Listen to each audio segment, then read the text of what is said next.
Recibimos de nuevo en Radio Sefarat a Liat Alman. Bienvenida, Liat.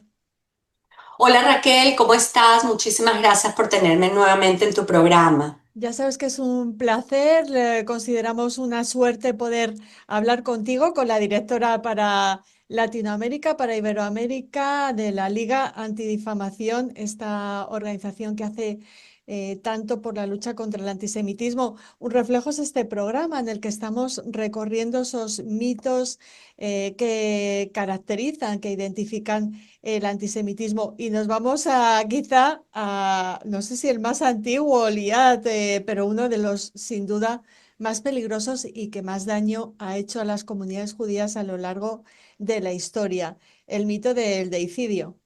Así es, Raquel, así es.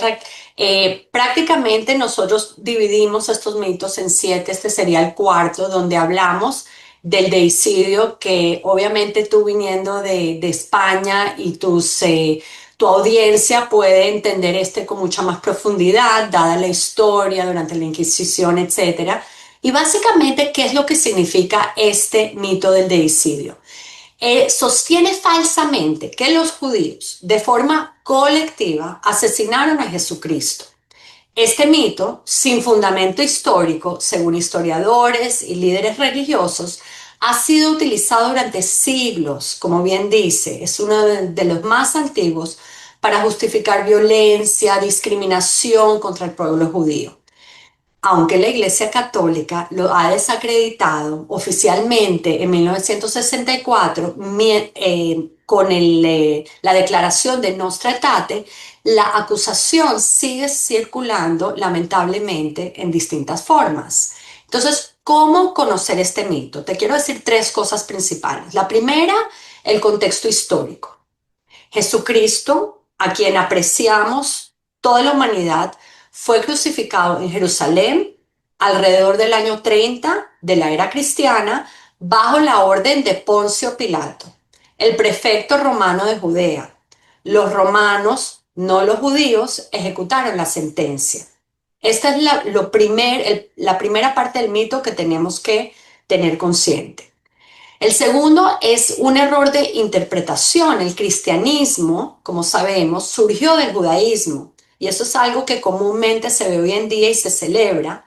Y años después de la muerte de Jesús surge el cristianismo.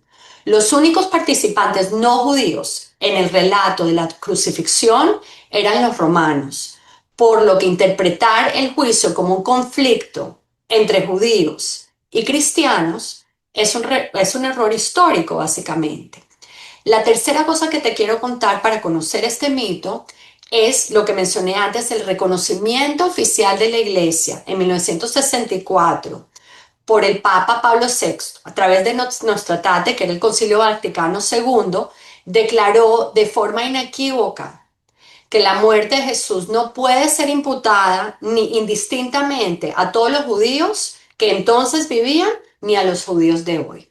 Así que eso aclara una de las grandes malinterpretaciones que sigue plagando al pueblo judío hoy y que lamentablemente siguen en algunas iglesias, sea en América Latina, sea en otros países donde la religión cristiana es muy importante. Lamentablemente se pone al judío como aquel que mató a Jesucristo, a pesar de que ya ese tema históricamente ha sido aclarado.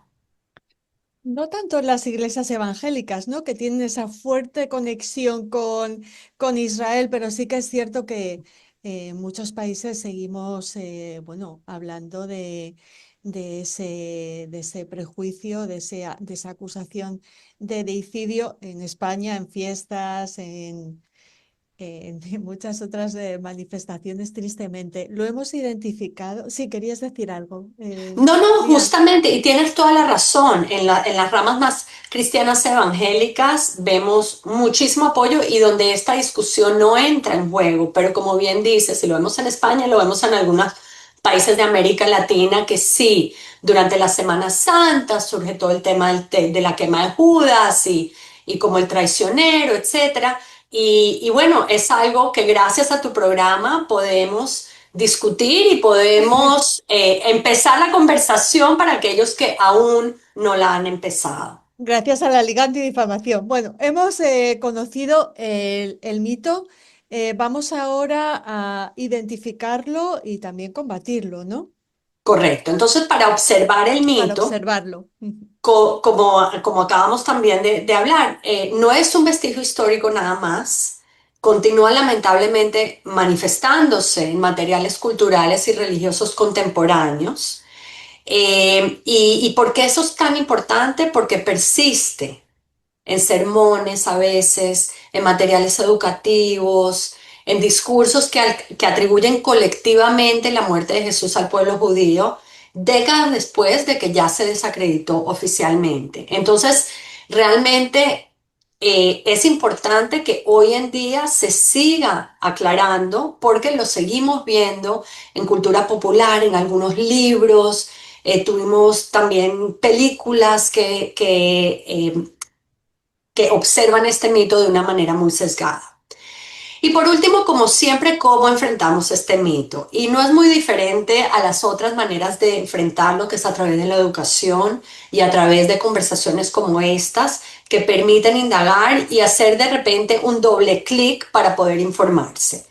El impacto histórico es una acusación original y condenatoria a lo largo de la historia de los judíos como chivos expiatorios. Lo vimos también en otros mitos que conversamos, como esta noción de que de alguna manera los problemas que suceden en un gobierno, en una alcaldía, en un lugar muy local, se trata de buscar un chivo expiatorio y a través del deicidio es una de las maneras como se consigue, digamos, darle ese toque a los judíos como responsables de los problemas, sobre todo en la parte religiosa.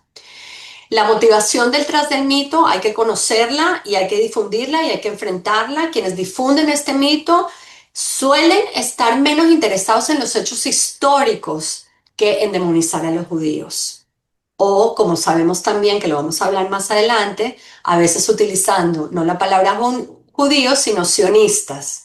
Entonces, de alguna manera, esconder ese odio utilizando otros términos que sabemos que son paralelos al tema de los judíos. O sea, podría La- ser, Liat, una actualización del mito, ¿no? Que cambia de Así es, rostro según la época, como hemos visto en otros mitos anteriores. Y en este sí, caso también con un giro más muy peligroso porque ahora hay una corriente que identifica a Jesucristo con los palestinos. Dicen que es un palestino. correcto. Entonces, bueno, el pueblo judío mata a un palestino, eso ahora ya Correcto. es. Es Ujú. una manera histórica de revisionismo, como lo vemos también en temas de holocausto, revisionismo, como en temas de históricos a revisionismo, y sobre todo lo vemos mucho en redes, Raquel, donde es muy difícil una vez que sale, es como la historia esa de la almohada, cuando salen todas las plumas, es muy difícil volver a traerlas de vuelta a la almohada. Así es en las redes, ¿no? Entonces, si es por una noticia o si es por tratar de tergiversar la historia, una vez que salen redes, es muy difícil poder contener ese tipo de desinformación y ese tipo de mitos. Y bueno, lo más importante de responder es realmente hablar del tema, hablar con expertos, darle un doble clic, entender la historia, estudiar la historia y de alguna manera subrayando que la responsabilidad no es ni de un judío en particular, ni del colectivo judío, ni del pasado, ni del presente. Pues esa es la manera de enfrentarnos al mito desde herramientas como las que nos proporciona la Liga Antidifamación. En este programa les incluimos enlaces para que tengan más información, ese vídeo súper didáctico que incluís en cada explicación y combate del mito y te esperamos en la próxima entrega de este programa. Lía Talma, muchísimas gracias. Gracias a ti, Raquel.